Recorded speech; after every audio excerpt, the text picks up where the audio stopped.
It's not the house that's haunted. It's your son. What's your favorite scary movie? What's the boogeyman? As a matter of fact, it was.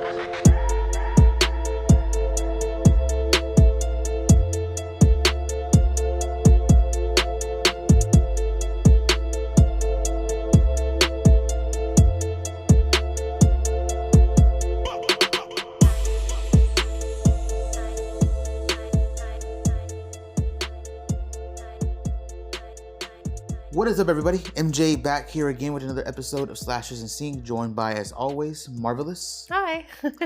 And we're going to be talking about Thanksgiving. So this is a fun special episode. We wanted to get out to you guys a little bit sooner, closer to the holiday of Thanksgiving, but we didn't get it out in time. And again, we apologize for missing last week. We're going to try and keep that to a minimal going forward, but as always, we'll keep you updated, and always check us out over on our socials, Instagram, Twitter, now Blue Sky as well. Blue Sky as well, yeah. Twitter seems to be dying down for multiple different reasons. So we are definitely going to be very active on Blue Sky. We're increasing our activity on Instagram. TikTok seems to be part of the notion of getting banned soon. So we'll still keep uploading there. We're still on there, until the ship goes down. Until it disappears. But keep in mind, we are probably going to migrate a lot of our videos from TikTok over to either YouTube or Instagram. So if you guys are enjoying those, then definitely check us out over there. So this movie actually just got some news. It's getting a sequel, and we did not think that was going to happen. Now, we're not gonna speak too much on the allegations against Eli Roth, since a lot of them are also older, and I don't have too much information on that stuff. But not just that, but we're not a tabloid podcast, so if you're looking into that kind of stuff, I'm sure there's other forms of media to where you can look in, figure out all the nitty gritty. But as far as this year goes, and the bingo card being Hollywood, I have come to learn with the masses, and even before the masses, that Hollywood is very tainted, to say the least. Yeah. Your favorite director making a movie right now has probably done something in the past. Yeah. I say probably. I'm not, confirming it. Not insinuating everybody. But definitely not insinuating everybody. But things have happened to a lot of people who have a name in the entertainment industry. And with that said, regardless of all of that, Eli Roth is bringing his sequel, Thanksgiving 2. It's, I think, going to be set in November 25, I believe. Wow, so that's good. I mean, like you and I said, there was different reasons as to us speculating why a sequel wouldn't come, but the fact that he's able to land this sequel to this film is surprising in some senses, but also not in others. Yeah, it's got a pretty well received rating. It's like 84% Rotten Tomatoes. It's usually like a 4 out of 5, and then also I think it made double its budget, so almost triple. Yeah, so it makes sense for it to get a sequel. Yeah. But Thanksgiving overall, I mean, the original premise comes from Roth, and I guess the original script that he had, which had like a little fun Grindhouse trailer from 2007, which was pretty raw. Yeah, like, you and I just watched it before filming it, actually. Got some nudity. I can't believe that whole trailer is on YouTube. I can't believe it either, considering the way that things get flagged in this day and age. But at the same time, I also believe it. It definitely fit the 2000s, though. For sure. It reminded me like a Hatchet opening. Like the, with the mix with cringy. Hatchet. Mixed with a little bit more 80 homage. Like with the music sounded very Halloween-esque in the beginning. It did. It did. So you could tell that was very much a low-budget film versus this one, which had a budget of like, what, $15 million? He stayed true to his roots, though, because Eli Roth wanted the film's kills to be gory, but also creative, and he pays a lot of homage to the creative kills of the Golden Age. A lot of films like Nightmare on Elm Street, Halloween, Happy Birthday, My Bloody Valentine. A lot of the iconic films in the 80s and late 70s. So that makes a lot of sense. And this film, I believe, carries over some of those kills. Now, we'll get into it when we break down the plot, but like the turkey kill, the trampoline setting, a lot of that stuff from that trailer is in the film, just not as bad. I mean, not as grimy. Yeah. For lack of better words. Not as cringy. The turkey table with the person as a turkey is still in the film. Yes. Just not as, again, grimy as it is in there. Raw? Yeah. The turkey wasn't raw, though. It was cooked. Or the person was cooked. I know. I just meant the scene. Oh, yeah. But anyways, let's go ahead and get into the film. So the movie starts off pretty wild. It probably one of the best openings to a horror movie of all time. Current horror movies. Horror movies. Yeah, I don't want to like go too crazy with that because there's a lot of 80s horror movies I have not seen, even though I fancy myself as an 80s horror guy. I will say this though. You and I did not watch this movie in 2023 when it came out. No. But when we did watch it, we both looked at each other and we said, if we saw this last year, this would have been one of our favorite horror movies of the year. For 23. Yeah. I think we saw it in early 24. Whenever it hit Netflix. No, we bought it, remember? Oh, we bought it blind? Yeah, we just bought it and watched it. Oh, okay, it was wow. It was like for $4.99 or something like that. Okay. So then we definitely hit the jackpot then. Yeah, we bought it blind. I was surprised. I was genuinely surprised. You're right though. If it was a movie that you and I watched in 2023, then it would have made at least my top 3. Like you said, the opening of the movie was really, really dope too. Like it starts off like a classic Thanksgiving night where a group of people are just kind of like gathering together into one room.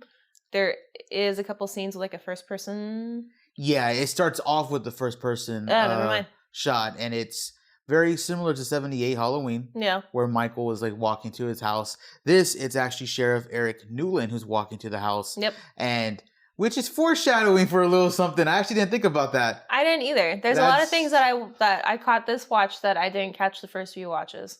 So you guys know, even though we're doing a plot breakdown, we do cover spoilers.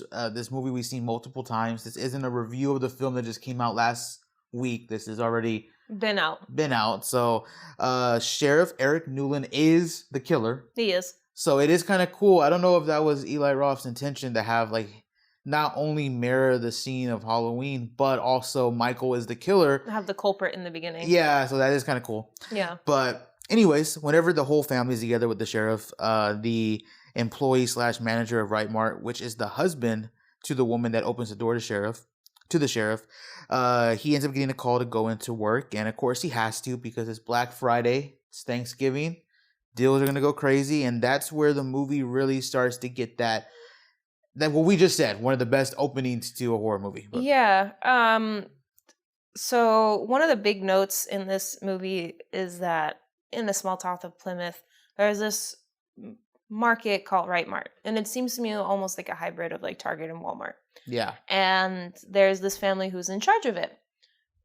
And I think they're part of that Thanksgiving group that Eric walks into, right? No. It's a separate one then. Yeah. So it's 2 different Thanksgiving happening at the same time that the audience are being introduced to. Right. And we get introduced to, I guess, 2 main groups, the elder group and the teenager group. So Right Mart is starting their Black Friday deals early on Thanksgiving at 6 or 7 p.m. Yeah, something like that. Yeah. Something that we as a nation have been seeing throughout the years, where Black Friday is no longer on Friday.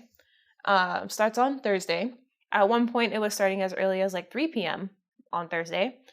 Now, I think during the last 2 or 3 years, Black Friday is either a couple days, or this past year was for about 8 days, a little over a calendar week. From the 21st through the 29th, if not longer. I saw a few deals carry on until mid last week. So it seems like Black Friday doesn't necessarily carry that charm, but this movie definitely holds on to how chaotic Black Fridays were. During their peak. And what I mean by that is that the tension throughout the next 10 to 15 minutes of the movie builds at such a slow and consistent pace that once you reach the climax, you have been waiting for that final shoe to drop. So, like I said earlier, there's 2 different main groups that we're following in the beginning of the film. There's like the elder group, meaning people who already have families, already have lives, and so on and so forth, and the teenager group. The teenager group stems from Jessica, who is the daughter of the owner of Right Mart. Yeah. And then you have the group that Sheriff Eric is a part of, which is the employee of Right Mart, the wife of the employee, and I think a few other characters as well. Yeah. Somehow, in some way and form, they all end up at Right Mart before the Black Friday opening.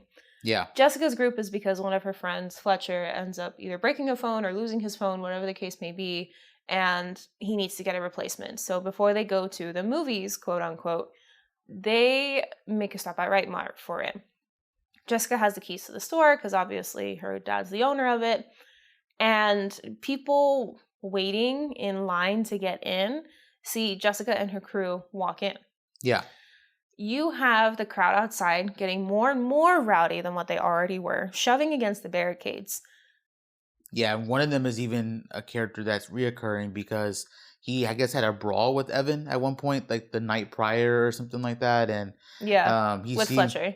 Yeah, well, his name's Evan, but I don't know if that was his nickname or not. But he's gotten to a brawl with Evan and Scuba before. Yeah, and now they're like, it's almost like a rival school, if you will. Yeah, and there's a lot of people calling out. There's another character where she seems like an elderly, like older woman, not elderly woman, older woman, Lizzie, who's just calling out to the teenagers as they're going in, and the camera also focuses on her. She really wants a waffle iron for some reason. A lot of people want a waffle iron, for whatever fucking reason it may be. And that was such a funny product for them to like focus on. Go crazy over? Yeah. And I mean, it makes sense because a lot of people go crazy over shit that they don't need to go crazy over on Black Friday. I guess that's the point. Yeah. I digress. But the camera just kind of focuses on certain characters for a good period of time. And as an audience member, you know that these people are going to be significant. It seems like Right Mart only hired 2 security guards, one of them being a little bit more novice, while the other one seems to be experienced, but ironically enough, the experienced one seems to run away from the crowd as they get more rowdy. Yeah. While only one stays back, and then you have the general store manager who's also trying to control the crowd. This is where Jessica's group, not Jessica herself, is in the store, and they're provoking the crowd outside, be it knowingly or unknowingly. You have Scuba and Fletcher tossing a football between the aisles trying to catch it. You have Fletcher dancing on the cashier area, provoking the group outside. The rest of the girls, aside from Jessica, seem to just kind of be following along their boyfriends, not necessarily trying to stop them. Jessica's the only one who's kind of voicing her concerns, and so is Bobby to a certain extent, but not as loudly as they should have been. Yeah. This is where the sheriff, and who we come to find out later, his mistress, or girlfriend, It's his wife. Eric? They don't get married. Oh, I thought you were talking about the... No. About like the sheriff. No. No. But essentially, the store manager's wife, who Eric is, Yeah, her name's Amanda. Not the mistress, I guess the mister. The mister. But no, yeah, Amanda walks in. And this is where Sheriff Good is shortly behind, or whatever his last name is shortly behind her. Yeah. And she has a container of like Thanksgiving food that she's trying to hand off to her husband. Yeah. And this is where all hell breaks loose. You have the crowd completely pushing past the barricades up into the glass door. You see the kids on the inside still going about their way to brag, I guess, that they're inside before everybody else. You have Sheriff Good, or the sheriff essentially. I don't know why I want to keep calling him Good. The sheriff essentially trying to put 2 and 2 together. He's coordinating and figuring out where Amanda is going to be standing in this whole shenanigan. But then he seems to come to and remember that, no, he's the sheriff and he needs to get involved in crowd control. Especially with the fact that the doors of Right Mart that are majority glass are starting to crack because of the amount of pressure that people are putting outside. A lot of the people up front where they see the glass cracking notice that, it's the glass is about to shatter and spray everywhere. You have a security guard, the one security guard left running, trying to unlock the doors before major damages occur. But before he can fully unlock the door, this is where the glass literally sprays in and people start running inside like crazy fucking animals. Literally stampede on Doug, which is the security guard. They stampede on Doug, the security guard who was trying to unlock the door. You see this one person who was trying to squeeze in the little metal door frame.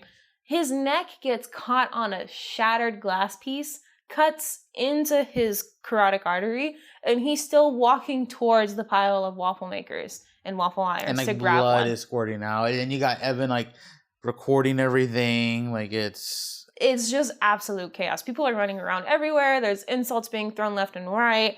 Amanda at one point gets bulldozed onto the ground and she's trying to collect herself, but that's when two shoppers get caught in a battle of baskets, and this is where Lizzie becomes significant because a piece of Amanda's hair gets caught on Lizzie's cart, and unintentionally Lizzie ends up scalping Amanda. yeah.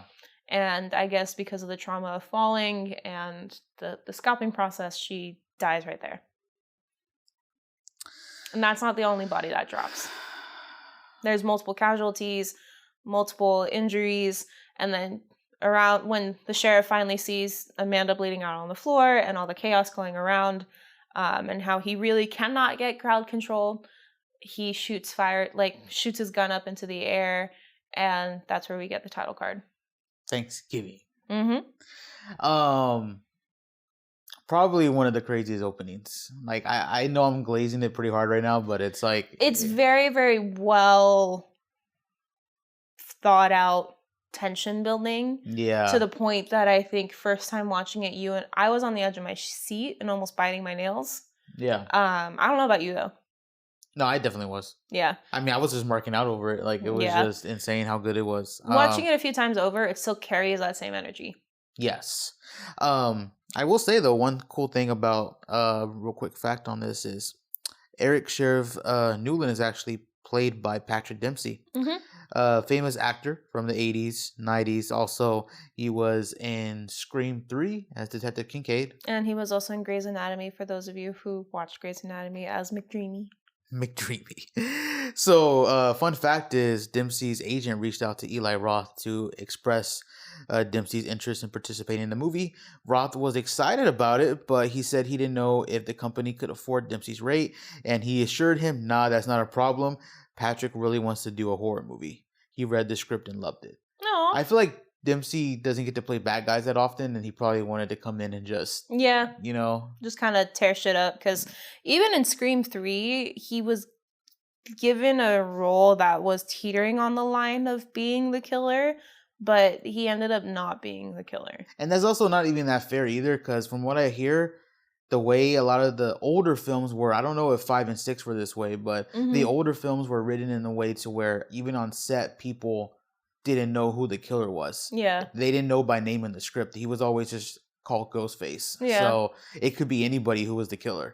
So it's like, and they do little teases like that, so it's like, that's not even fully, like, really that much of a special thing. He didn't have a time to shine as the villain, if you will. Yeah, so this was cool to get him in that. And plus, Dempsey grew up in a small town in Maine, and he was able to use his actual accent, his New England accent, which he had to lose when he became an actor. I know. Hearing him kind of use it throughout that whole process was pretty fun, because I would catch him have that New England accent that most of the other characters didn't have.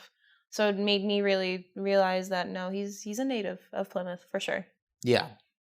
So 1 year passes after that fateful night, and we get caught up on everyone's lives. I think we see Bobby we don't see Bobby yet, but we see Jessica, and she's not dating Bobby anymore. No. She's now with Ryan. Forgot to mention him, but he's the guy who came up to her and wanted to help her out when the crowd started storming around and get her through the line and everything. There seems to be an underlying message that Ryan is perceived to be not necessarily a sleazeball, but somebody that the rest of the group doesn't necessarily like associating with. And it's not because he, like you said, he's like a sleazeball, or they think he's not like good enough for her. They call him like boring and a nerd. And that's where you and I kind of made the connection. Going off who his friend is, he seems to be, and maybe this was like, maybe like the point of his character that he needed to like study or whatever. They usually give you character profiles that the actor has to study. Maybe he was somebody who was a nerd his whole life and then just grew up, Yeah, and somebody who was not necessarily looked at twice when walking down the street. But when puberty hit, he started to look good and started to dress good, but he still carried the same aura and the same demeanor as those who get good grades. It seemed pretty obvious once you pointed it out, because I was like, interesting. He almost kind of seemed like the guy who just never knew how to talk to women. You're like, well, he's probably like a nerd. Like he just had like, and I was like, oh, he was never part of the it group. Yeah, because his friend is also like 5'6", 5'7", and scrawny, small, and looks like he appreciates school, doesn't want to party. Yeah. So it just makes sense that like he was like him. He just shot up and grew up, you know. So, yeah. But yeah, Jessica's with Ryan now, and we get to see how everyone else has been doing. We get caught up on Eric Sheriff Newland, who now has a new deputy, and they're kind of making fun with him about John Carver and the whole tradition of Thanksgiving and how important it is in this town at the, I guess at the diner where, funny enough, Lizzie works. Lizzie does work at the diner, and it's a local diner that everybody seems to make a stop at. And we suddenly see a pseudo YouTube video pop up, and that was recorded with Evan or Fletcher's POV of the fight, or the Fight Mart night is what they call it throughout the movie. Which is just a play on Right Mart. It's almost like a little like subplot that's like I think it's like revealed later that the sheriff is the one who did it, but it's almost like a little where Evan has to like fight for himself. Like, I didn't do shit. Like, I didn't upload this. I may have recorded it, but I didn't put it up, you know? Yeah, it seems like, well, to kind of correct that actually, it seems like he uploaded it once and took it down because of the negative attention that it got, not just from other people, but also his friends. Yeah. But he never re-uploaded back again. It seems like within the past year, though, it's been an ongoing issue of the video resurfacing on multiple occasions. This one being the closest to the actual Thanksgiving holiday. So that's why when you see the video play on that pseudo like YouTube channel, his friends almost turn to him and be like, hey, did you do it? Because he's the only one that seems to have the video, the original video, if you will. But I mean, the internet also exists and people can download videos, whether legally or illegally. So it's not like he's the only person who's walking around with that copy. And speaking of Fight Mart, Right Mart is still doing their Black Friday deals despite the news and the masses thinking otherwise. Yeah. That's a pretty big plot point throughout this whole film is the Hoffmans still wanting to open Right Mart and not just open it, but have their Black Friday deal on Thursday. Still. Yeah. Like what happened literally not even a year ago. So it's still fresh in everybody's minds. You see the ex-general like store manager walking around with the sign saying Fight Mart, which is where I got that cute little slogan from. And just being featured on the news saying how he thinks the owners of Right Mart, Jessica's family, are very greedy individuals who can't seem to, you know, put their pockets at ease even for just one night. So now that we know it's senior year for Jessica and her group and everybody, they're at the diner where Lizzie works and where the sheriff and deputy are at. And they're saved for last. And it seems like Lizzie still kind of holds a little bit of a grudge with them, right? Because they got into Right Mart earlier, which, I don't know. I mean, you're an old lady, bro. But then again, it is a small town. You probably see these people every day. So So the remark that Lizzie makes, and it's because I think Yulia or Jessica calls out to her saying, hey, we're ready to order. One of the girls. And Lizzie has like arms full of plates that she's getting ready to drop at different tables. But no one has really checked up on the group since they've walked in. Yeah. I think Jessica is catching up with the group, saying how like Bobby hasn't reached out to her since the whole incident that occurred at Right Mart, which, by the way, we come to find out that Bobby was a golden pitcher and he had the nickname of having like the golden arm. Yeah. And his arm broke during the whole fiasco of the previous year, to the point that it seems to be ending his career as a pitcher altogether. I think they also see him at the diner too for like a split second before Ryan shows up, right? So as Jessica is talking about this, they see Bobby's silhouette walking out of the diner. Right. And that's where Jessica just kind of mentions how Bobby has ghosted her and she's moved on, and the subject of Ryan comes into play. And that's where we come to really find out the group's thought process of Ryan, which is that he's boring, not that great, and like just seems to be like a robot. And that's where Ryan walks in and he wins the group over by giving them 50-yard line tickets to a football game on Thanksgiving. I think at some point around here, as you put in the notes, Jessica looks away and she sees like a figure in the distance that looks like John Carver. So yeah, this is before Lizzie takes her order or takes the table's order. So I guess they play on the idea in this movie that this could be anybody. It could have been Bobby.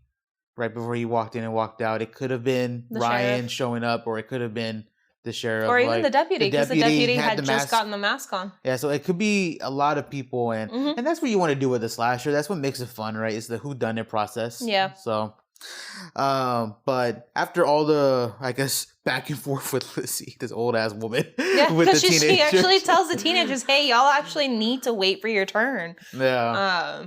But to their credit, they also haven't even gotten water, and they've Yeah, been they look sitting like at the table for like 10, 15 minutes. They look like they had been there for a while, Yeah. like talking and shit. So, Yeah. Anyways, so it's nighttime now, and the waitress is the last to leave the diner, and she begins to get hunted by someone in the John Carver outfit. And The John Carver killer. I will say about this, like, costume or get up, little old school lingo there, but I guess the outfit that he has on, they leave no room for like you can't even see skin on this dude. Like, he's wearing gloves, the mask, he's wearing like an undershirt under the mask, like. So you know those bodysuits that they say sell at Party City that covers your whole face and you literally turn into a human sock? Yeah. I'm pretty sure they use that, but they cut out his face. Because there's a part where like you could see where the jacket or the shirt ends, and you don't even see his skin, dude. Like, there's like a latex material or like just whatever material there. So he's wearing something. He's wearing a whole ass bodysuit that covers his skin, his hair. There's no way for you to tell who he is. Like, what person in society is missing for you to piece the pieces together and know exactly who the John Carver killer is, at least at this point. Even his stature and the way he carries himself is completely different than how most people carry themselves throughout the movie. One of the cool things about, I guess, this kill, before he actually gets to the kill, is he dips her head in water, which is very similar to a Jason kill from Jason X. Dips her head in water, throws her at the freezer door, and then she is like stuck, and she's trying to hands escape. And face and all. And it's just... Man, seeing the skin rip, bro. Yeah, so John Carver takes his time getting to Lizzie, excuse me, just like how you said, dips her face, like starts hunting her, dips her face in the dirty dishwater, opens up the freezer door of all things, and like literally slams her up against the freezer door to where the sub-zero temperatures freeze the water on her body very quickly. And we've all heard the horror story of, hey, don't stick your tongue out on a frozen pole because you're gonna have to rip off your tongue. And we literally see that fear come to life in this scene. Lizzie, I used to have that fear so much, bro. I still do. Lizzie, God bless her soul, figures out a way to peel herself off of the freezer door, and she's still looking for her car keys to get out. She then finds out that she doesn't have them because John was one step ahead of her. He's already in the car. Goes after her, and she gets her body split in half because she tries to jump into the dumpster, and before she can make it in, he hits the dumpster, the lid comes down, and it comes down so hard it cuts her in half. In half, bro. Come the next morning, police only find the bottom half of her body, not the top half. They see her intestines in the dumpster, and he stuck it on the Right Mart logo. Remember that? Yeah. That's how like Jessica and her father and all them get involved in it, because it was at his work. At his store. So crazy. After that, and the whole like police and media swarming about this most recent kill. I think the kids get a text too at some point. They get an instant message. Actually, they get a DM. And it's from a page, and it seems to be a burner page, but the page and the post that gets DM'd to them says the table has been set. So this is where things start to really pick up. You have the security guard that ran off last year also get killed. And it's a decapitation with like, I think cable wire cutters or something along those lines. And this is where John Carver once again sends another message after this kill, saying how like the next step is going to happen or something along those lines, where like this table's set, now it's time to get it, like invitations have been sent out, or people are starting to gather around the table, something along those lines. By the way, fun little fact, the cat that was the security guard's pet is also the same cat from Evil Dead. Hey! And the cat, or not Evil Dead, excuse me, Pet Sematary. And the cat was because it's It's a professional acting cat. So the cat was such a good professional actor on set, and it was like following everything to the T. Eli Roth and some of the crew members got it like upon themselves. So whenever they would call the cat, they started calling him Leonardo DiCaprio. DiCaprio? The DiCaprio? But now such a good kitty. Looking back at it, I can kind of see that because the cat like turned at the right time. Yeah. Let people pet it at the right time. Oh, a little acting cat. I love it. Now, after these murders, the teens are being questioned by the police about the fight mart, and everyone's going on the rounds giving their statements. And that's where we finally get introduced to Bobby again, who is also there to give his side. And he meets up with Jessica. They start talking. He finds out, he gets caught up on everything. What's interesting, though, and I found this funny on our rewatch, was the fact that he did not know that she was dating Ryan. Yep. Up until they got into Ryan's face. Yep. He's like making a comment, right? Oh boy, look who it is. Like, I'll get rid of him. And then right as she's like, just 2 seconds later, hey babe, kiss. And he's like, oh. Yeah. I didn't remember that on our, Yeah, Ryan and Bobby watch. seem to have not been getting along for a while. Even in the beginning of the movie, Bobby seems to be turning away Ryan on a consistent basis.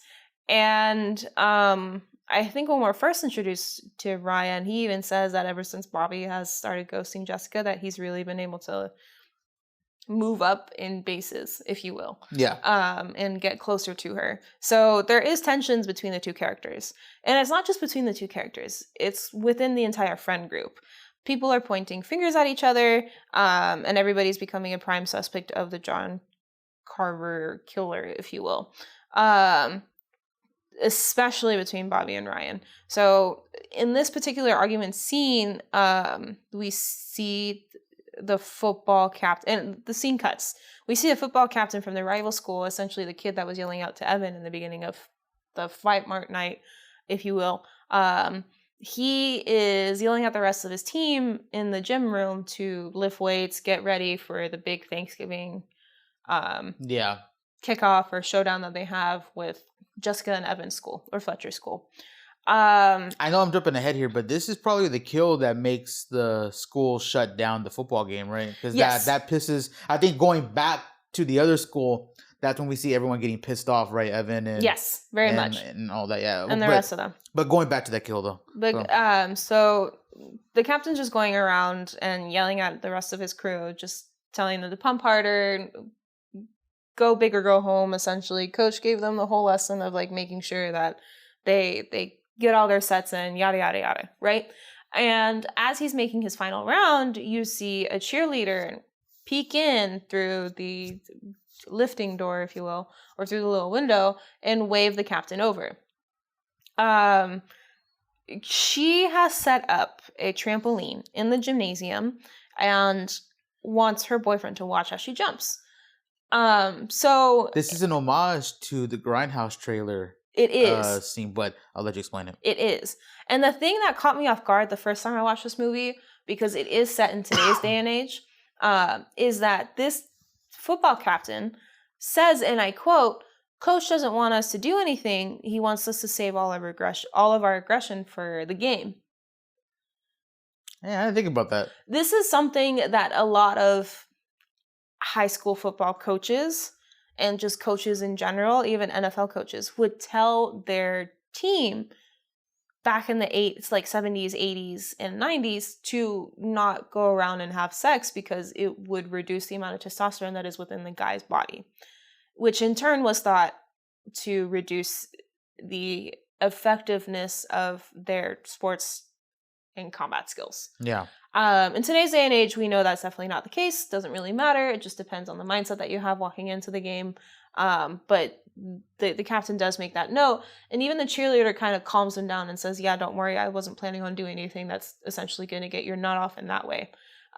She starts jumping on the trampoline and slowly starts to strip down. And while she has her back turned towards her boyfriend, we see a pair of hands break his neck. It's a crazy neck break too, man. It's almost on some Michael Jason type shit. His head almost does a full 360. I think if I were to put it in like exact terms. It's definitely more than 180. I would say it's like a 270, 260. Yeah. So it's a big turn. You actually see like I would even go as far as say 290. layers on his neck with the amount of force that was placed and how far his neck got turned. Girlfriend is still very much unsuspecting because her back is still very much turned to her boyfriend. And come the time of her pulling off her underwear for her to jump in her cute little short cheerleader outfit, that's when we suddenly see a knife show up and she gets stabbed through the foot, through the hand, through the arm, and then through the chest. And they're both dead. Yeah. Very different from the grindhouse scene, because in that trailer, she does the splits and the knife goes straight up. Yeah. Which is something you thought was going to happen when we watched this. I did the first time. Yeah. I was like, great, they're going to use the vagina as a point of killing. Cool. I'm ready for this. And that stuff definitely wasn't the case. With that happening, like you mentioned earlier, the football game that was supposed to happen between the two rival schools get canceled. And everybody's upset, but especially Fletcher, or Evan, if you will, to the point that he is going to try and play football by himself. It sounds so funny when you say that. I mean, Scuba called it out, so... I mean, they all find a way to eventually calm him down. I think also McCarty, that old guy who's throwing that party for kids, pulls up and fires off a weapon, which kind of freaks everyone out. So it gets everyone's attention on him. Yeah. And everyone kind of just finds a way to just cool themselves and kind of separate. Jessica is with Gabby and with Evan before they all take off. And Gabby and Evan decided they need to go back to school to get something. The two of them walk through the halls and they get greeted by a figure looking a lot like John Carver. And they cover their face with a cloth. Yep. We've seen that before. Yes. So we know exactly what happens. We know what's on that cloth. Mm-hmm. It's kind of funny, too, that it happened that way. Horrible. For those of you who don't know. Kind of funny it happened that way because Fletcher or Evan seemed like the tough guy. He would bulldoze through anybody. Yeah, so it's kind of interesting to see that kind of happen to him. Yeah. You know, like, I didn't think he was going to go out that way. I thought he was... Scuba actually ended up taking his role that I thought he was going to have. Yeah, you know? But Fletcher was, or I guess Evan was really painted as a hothead, so I can understand why that happened. Right, yeah. Jessica gets a message from Gabby to come to her instead of them coming to Jessica, and the girl starts looking for her friends, which makes sense because they were supposed to just be in and out. Yeah, it's supposed to be a quick run. She doesn't find her friends, though. She ends up finding Gabby's phone and then is attacked by John Carver. And this leads to an interesting chase scene, which, funny enough, there's a fun fact that Marvin and I found. The cosmetology classroom was not in the original script for this film. Yes. Nor was it originally intended to even involve Jessica's chase scene. But it was a real location that the filmmakers discovered while filming at a district, which we ended up finding out was a real high school. Yeah, it's a real high school that they filmed out. Everything occurred at real high schools, which, funny enough, during the beginning part where the group is starting to point fingers at each other, trying to figure out who's John Carver killer, before the whole football captain and cheerleader scene, that was another scene that was taken in the cosmetology room. Yes. Mm-hmm. Yep. And which is funny because it happened after a beheading. So yeah, and they were in a. It was a cool transition, if you will. Which, by the way, Eli Roth also mentioned on that cosmetology scene. What's cooler than having a chase scene in a room full of decapitated heads? Yeah. And I'm like, that's cool because they kind of utilized it too. They had Jessica hide and mix herself in with a bunch of heads, so it looks like there's a bunch of just heads with hair. Mm-hmm. So it was a cool way to utilize like something in the high school. Definitely, you know? I'm sure the people who operated that room loved it. Seeing that on. I mean, we see how many times your family gets crazy over the Johnny Depp movie. You know? So I'm sure people go crazy. What's keeping Gilbert Grape? Which, have you told that story? I have not. We can save that for another day, though. No. So, after the whole chase scene, she ends up escaping, and she can't really give Sheriff Eric Newland really any information because you can't see this fucking guy. No, she's in shock. It was maybe like a 3 or 5 second counter because she was doing her best to hide from John Carver, not figure out who John Carver was. Bobby and Ryan end up having a fight after Jessica gives her statement to the sheriff. Again, Bobby and Ryan just do not like each other. They don't get along. like at all, and it pretty much stays that way for the whole movie too. Nothing really changes there, which I respect. Yeah, I don't like the whole, hey, I never liked you, but, since we had a near-death experience, let's get along now. No. So, and both of them have a reason too. Bobby's been missing for like a long time, which Scuba even thinks is weird. His old homeboy. Yeah. And then Ryan also being a little shady too, just never really being around currently. Maybe you can argue those because of Bobby. So either way, both of them are being painted in a very bad light. And Jessica, Scuba, and Eula end up just saying, fuck all of y'all. Like, we're leaving. Like, well, Jessica actually tells the both of them off while they're having a fight. Right. And Jessica tells them, I can't believe the two of you can't even get along with my friends missing. So that's where she breaks off from the two guys. Just to be with her friends. Just to be with her friends, with Yulia and Scuba. Which makes sense. Now, next on the list is Yulia. Unfortunately. She's actually a pretty cool character. Yeah, I liked her. I didn't actually dislike many of her friends. Like, I thought like they were all right. Like, yeah, even Fletcher. I was just kind of like, all right, he fulfills the purpose. Like, they didn't really seem like, we've seen some bad like side characters before. Yes. I'm always gonna mention it, dude. Halloween 5, horrible. Horrible. Anyways, so her father shows up and takes her away to get her to Florida, and it's funny because her dad just looks like an old school Russian gangster, bro. Like, it's like you would expect John Carver to be scared of this guy. You know what I mean? But not the case. No. So he ends up getting taken out along, I guess, the security or the driver or whoever it was that was there with them. Yep. Gets taken out as well. And she is, of course, taken out, but she gets the worst of it all. Now, while Jessica and Scuba are looking for ways to solve the missing Gabby and Evan problem by buying a gun, Yulia is getting ready to get packed up. She doesn't know that her father and the person downstairs have been already killed. They end up making a call to Yulia, I believe, and they see through FaceTime, right, that she's about to get attacked by John Carpenter. Carpenter? Yeah, Carver. John Carver. John Carver. Funny enough, it was a cop that was stationed at Yulia's place, and they weren't killed. They were both shot by a tranquilizer gun. Oh, really? Yeah, Yulia is actually the only one that dies. Oh. Because the father wasn't involved in the fight mart. That makes a lot of sense. And neither was the cop. That makes a lot of sense. They both get, I think Yulia's father takes her through 2 or 3 tranks to his back and his ass before he knocks out, but they both get tranked. They don't get shot. I never noticed that. Okay, so it's a trank. Okay, yeah. Cool. So you learned something new, guys. Yeah. So, I guess that makes sense, though, because he is still a sheriff, so I'm sure he can't just... In his mind, he's rationalizing as revenge. He's not a cold-blooded killer. He's not killing for the sake of killing. He's killing because he has a reason behind it. But Yulia does get the worst end of it all. Yulia's father gave the cop corn, and these corns had little handles that you stick on the sides. Yeah. So this way you can hold your corn right without all the butter and all the salt and the seasoning getting on your hands. Yeah. John Carver takes a little creative spin on this. He takes the corn holders and jumps behind Yulia and sticks them both into her ears to the point that blood's coming out. And when he pulls them out, we have a moment of hearing everything in Yulia's perspective, and everything's muffled, including her own voice. Yeah. So we know for a fact that she's lost a good amount of hearing. Yulia tries to call Jessica and Scuba again throughout all this and is successful, but this time it's not Yulia who answers, it's Carver. And he takes the time to show exactly what Yulia is going through. Because of this, Jessica and Scuba, because Scuba is Yulia's boyfriend, haul ass to her place, and they make it. And they come across Carver holding up the phone with video footage of Fletcher and Gabby tied up, holding a knife to Yulia's neck. Yeah. This is when Scuba tries to go for the jump and save Yulia by pulling out the gun that he just bought off of McCarvey at his party that he had been advertising for a while and selling tickets for $25 per student.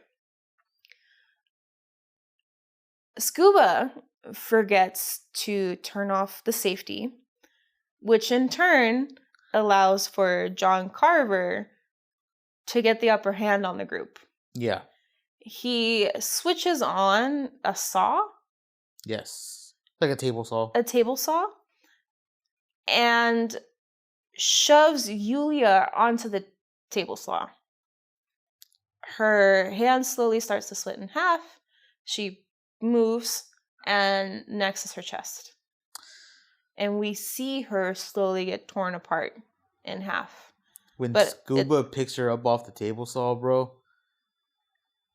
Everything spills out. Yeah, it's bad. You can see Scuba and Jessica are in total shock. Scuba, I give props to Scuba's actor because you can feel the amount of shock that Scuba's character is going through seeing Yulia in the state that she is. Like, blood is splattered everywhere. And the reason why there's a table saw is because Yulia's father was trying to have a remodel for the place. So there was a lot of sharp objects in a lot of weird places, and John Carver took advantage of this. Yeah. So, Yulia's death was probably, I feel like, the worst of them all, even though I feel like she didn't really do that much in the fight night. So, yeah. I don't know. Guilty by association, man. I assume so. But this causes... Jessica and Scuba are, I guess, taken back to Jessica's house after the cops are called, and they're just numb to everything that's going on. Gabby and Evan being missing, and now Yulia getting killed the way she did. And you're right, props to the actor for Scuba. Just hearing him like drop to the floor saying, "What do I do, Jessica?" Yeah. Like, what do I do? I was like, that was pretty intense. Yeah. And now, this is something we didn't really gloss over, but Jessica hasn't had the best relationship with her stepmother. No. Or with her father. Not since the remarriage. A lot of them, like, rekindling it, we kind of, like, glossed over. But essentially, she's on good terms with her dad now. And her and her mom are still going at it. And Stepmom. And the stepmom still was on the side of, like, let's keep the store open.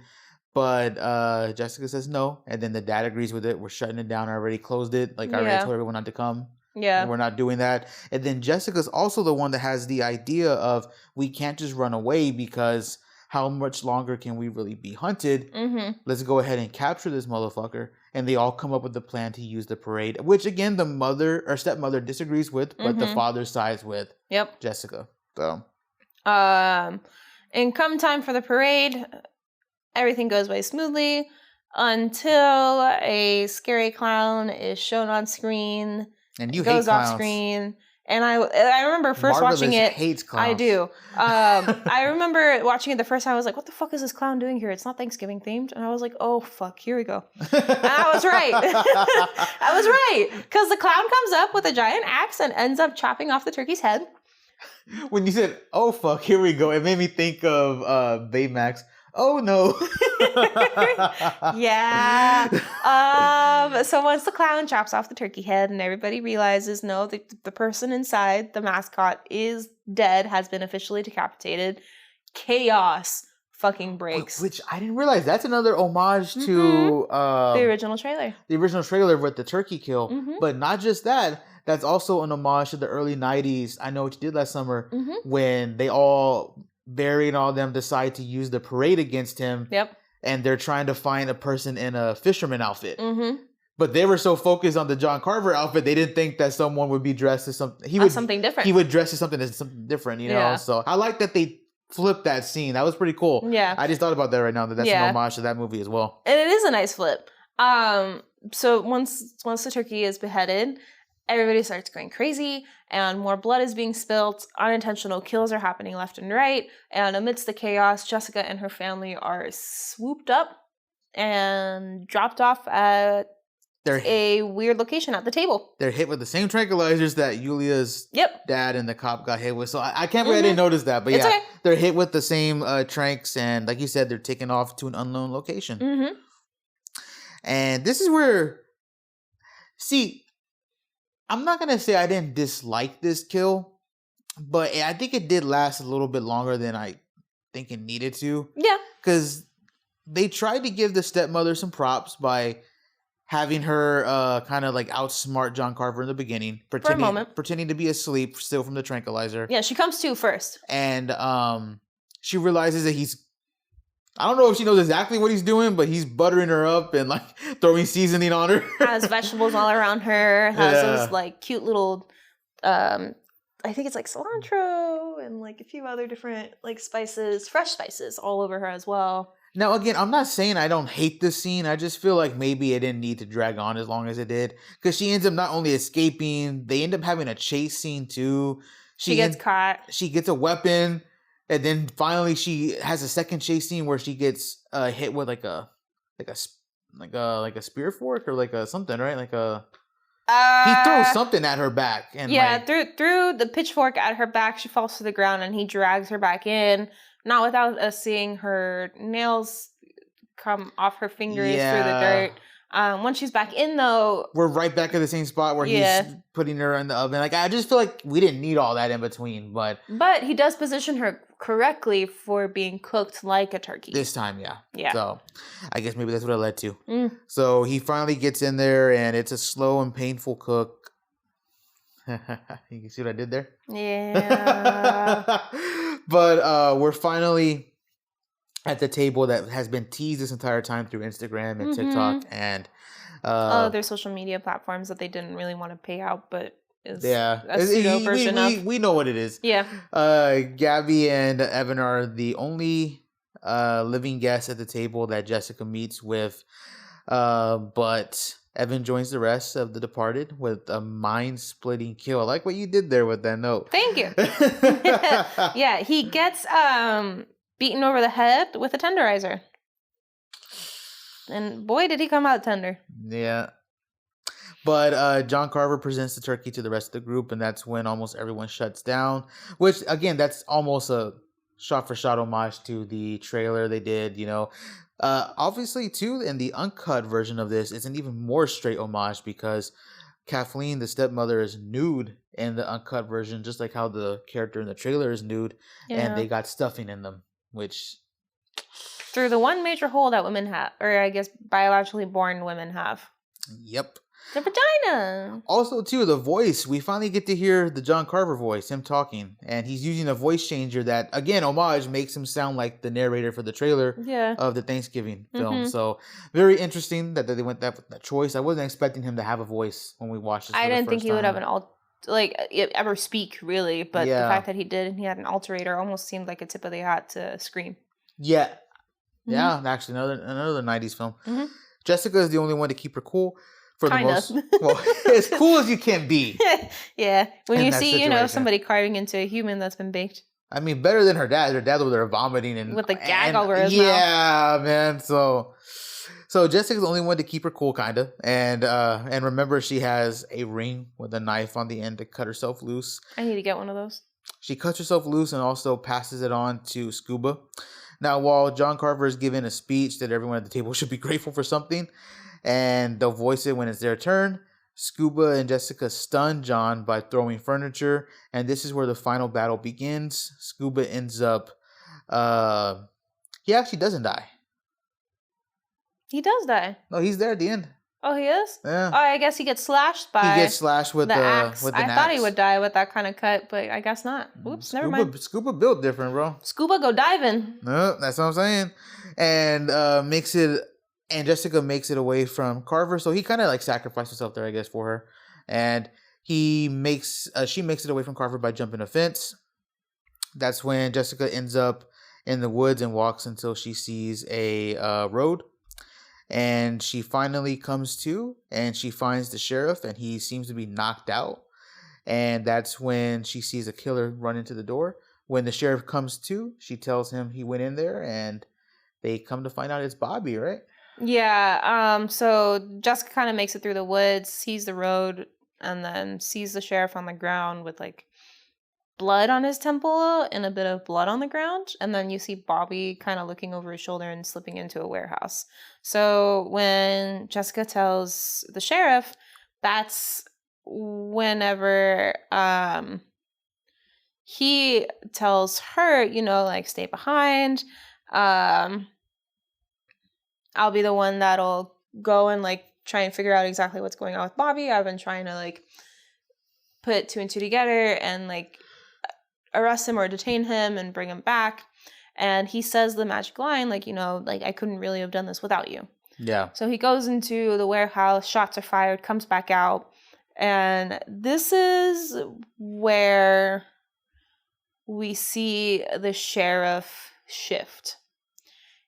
when he walks back out, he says the magic phrase again, I really couldn't have done this without you.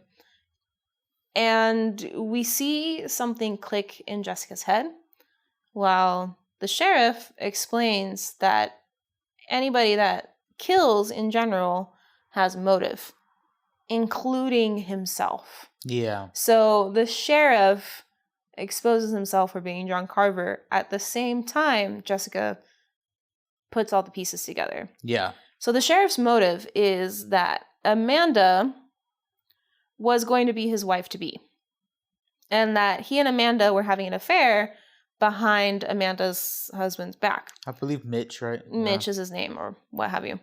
And it had reached a point, their affair was so intricate that it had reached a point that Amanda was actually carrying the sheriff's baby. And allegedly, Amanda was going to leave Mitch for the sheriff so this way they could start their own family. But obviously that didn't happen because Jessica's friends and Jessica's parents decided to stay open for business for Rightmart. So the sheriff puts the blame of losing his second chance at love, because his first wife left him, on Jessica's family. Which kind of makes me think she was never safe to begin with. Even if he had like accepted that, okay, Bobby is the killer, we caught him. Mm-hmm. And then like Jessica just ended up like not figuring it out. Mm-hmm. And then they went to the hospital and they both got checked up. He probably would have came after her on another day. In one way or form, yeah. I don't think she was gonna survive that long. She definitely may have won the battle that night, but she didn't win the war. The war, not at all. So. And around this time, where the sheriff really seems to be closing in on Jessica, Bobby comes out, and starts helping Jessica for the fight of her life. Yeah. And they finally are able to corner the sheriff, and they use like a helium balloon to blow up the warehouse, and that catches him in the explosion. At least it looks like it does. Mm-hmm. Now, emergency responders show up, and they take over the scene, and they confirm to Bobby and Jessica that no one could have survived the blast. Yep. But they couldn't find Sheriff Eric Newland's body. Nope. Now, what's interesting is we've seen this in other horror movies. Mm-hmm. But Eli Roth seems to focus a lot on a certain fireman walking out. And we don't see his face, but it's well covered. But we do see like Jessica kind of staring at him, and us too, as the audience, are staring at him, and it makes you wonder. And there is a sequel, and Patrick Dempsey is back. So I guess could be true. He survived, maybe. Yeah, but the movie doesn't end there. Everybody seems to kind of be going back to normal slowly. I think it's only been like a day or two. Jessica is in bed and notices that the closet across from the bed is open, like the door is open. And she seems to have this ever-looming feeling throughout the scene that she's waiting for somebody to pop out of the closet. After a few fake outs, Jessica finally gets up to close the closet door, and that's where we see the burning figure of the sheriff pop up, grab Jessica, and pull her into the closet, and boom, the credits roll. Very similar again to I Know What You Did Last Summer, right? Mm-hmm. The ending with her having the whole going to the girls' restroom, but it's a dream, and then and then this guy with this outfit, the fisherman outfit, comes out and grabs her. So again, Eli Roth takes a lot from those older horror movies, and I think he makes a pretty good modern slasher. I think this is probably one of my favorite modern slasher films. And I think so, yeah. I think I agree with the ratings, 84%. I would probably give it like an 8 out of 5. So what about you? I would say 8. On a good day, 8.5. It's definitely good. I have my issues with it, but it's not a bad movie whatsoever. Yeah. I do enjoy it each time I watch it. There was a moment where I was trying not to watch it because of the allegations, but I'm not going to say, oh, now that the sequel's coming, I'm for sure going to keep binge watching this. No, that's not the case. But I have come to learn that I can separate the art from the artist. Right. At least for the most part. Right. Well, when it's justifiable. Yeah. But anyways, guys, go ahead and let us know what you think about Thanksgiving. Go ahead and write us down in the comments, both on here and on YouTube. Make sure to follow us on all of our socials. We'll make sure to include Blue Sky as well in all of our links. That way you can go find us on there. And just keep up to date with us. And if you guys have any questions or just want to give us any heads up on what to talk about, we'd love to take your recommendations on that. Yeah. So anything that you guys want to hear us talk about, because we're thankful for you just listening in to us yap. But good old yap session. But anything in particular that you would like to hear us yap about, just let us know. Because I think MJ and I have a topic set up that has been a topic of discussion for the last few years, at least within the horror genre. Yes. And if we can find the movie for free tonight, and if we can record it soon before I leave on my trip, we can maybe get you guys Krampus out for Christmas. Yeah. That might be kind of fun. Yeah. But anyways, go ahead and share this out, and make sure you stay up to date with us on all the future episodes, and we'll talk to you guys next time. See ya.